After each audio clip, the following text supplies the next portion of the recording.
वळूयात दिवसभरातल्या दुसऱ्या बातमीकडे। साताऱ्याच्या फलटणमधील एका महिला डॉक्टरनं आत्महत्या केल्याच्या गंभीर प्रकरणाने परिसरामध्ये खळबळ उडालेली होती।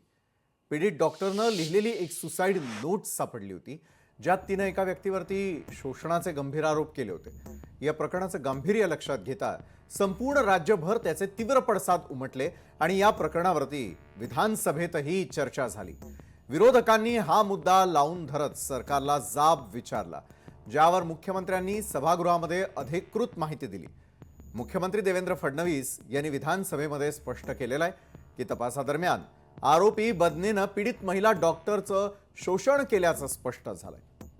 फॉरेन्सिक तपासणीमध्ये सुसाइड नोटमधील अक्षर ही पीडित महिला डॉक्टरचीच असल्याचं निष्पन्न झालं असल्याचंही खुद्द फडणवीसांनी पुढे स्पष्ट केलं।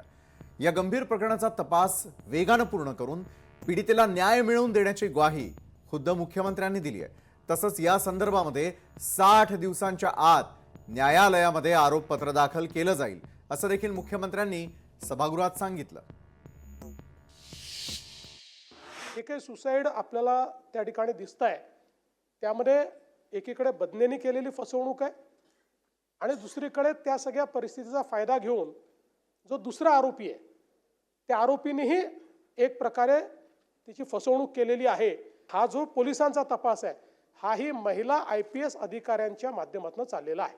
आता माननीय मुख्यमंत्री महोदयांनी सांगितलं की वारंवार तिची ड्युटी लावल्या जात होती ज्या आरोपीला फिट अनफिट दाखवण्यासाठी, आणि तिच्यावर दबाव टाकला जात होता। तिला त्या पद्धतीनं अनफिट दाखवण्यासाठी प्रेशर टाकणारी सुद्धा काही महाभाग आहेत।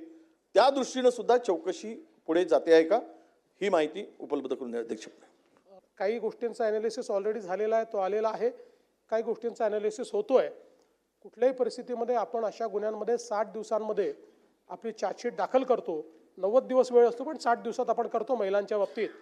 तर तीही आपण आता जवळपास अंतिम टप्प्यात आहे, त्यामुळे ती चार्जशीट देखील दाखल होईल।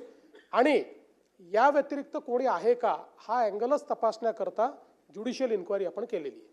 मी एक महिला आणि एक डॉक्टर म्हणून बोलते, ते जरा भावना सांगते, कारण मी तिच्या यातना, त्या डॉक्टर महिलेच्या यातना समजू शकते। प्रामाणिक आणि धाडसी मुलगी होती म्हणून तिने या भ्रष्ट व्यवस्थेविरुद्ध तिने पोलखोल करण्याचा प्रयत्न केला आणि त्याच्यामध्ये तिचा मृत्यू झाला किंवा तिला तिथे चिरडण्यात आलं असं मी म्हणेन। आणि देवाभाऊ, मी तुम्हाला एवढंच सांगू इच्छिते की महिलांना 1500 रुपये जे लाडके बहिणीचे मिळतात त्याच्यापेक्षा सुरक्षा खूप महत्त्वाची आहे। तिची आणि तिच्या मुलीबाळींची सुरक्षा खूप महत्त्वाची आहे आणि त्यासाठी तुम्ही काय प्रयत्न करणार आहात? सातत्याने सगळ्या गोष्टी लाडक्या बहिणींशी जोडायच्या आणि लाडक्या बहीण योजनेशी जोडायच्या, ही पण पद्धत काही फार चांगली आहे असं मला वाटत नाही। खरं आहे की बहिणींची सुरक्षितता आपला महत्त्वाचा विषयच आहे आणि ते करणं आपले गरजेचं आहे। पण याचा अर्थ लाडकी बहीण योजना काहीतरी चुकीची आहे आणि लाडकी बहीण योजना नका देऊ पण हे द्या, अशा दोन गोष्टीचं कंपॅरिझन करू नका। लोकशाही मराठी ऐका, पहा, जागरूक रहा।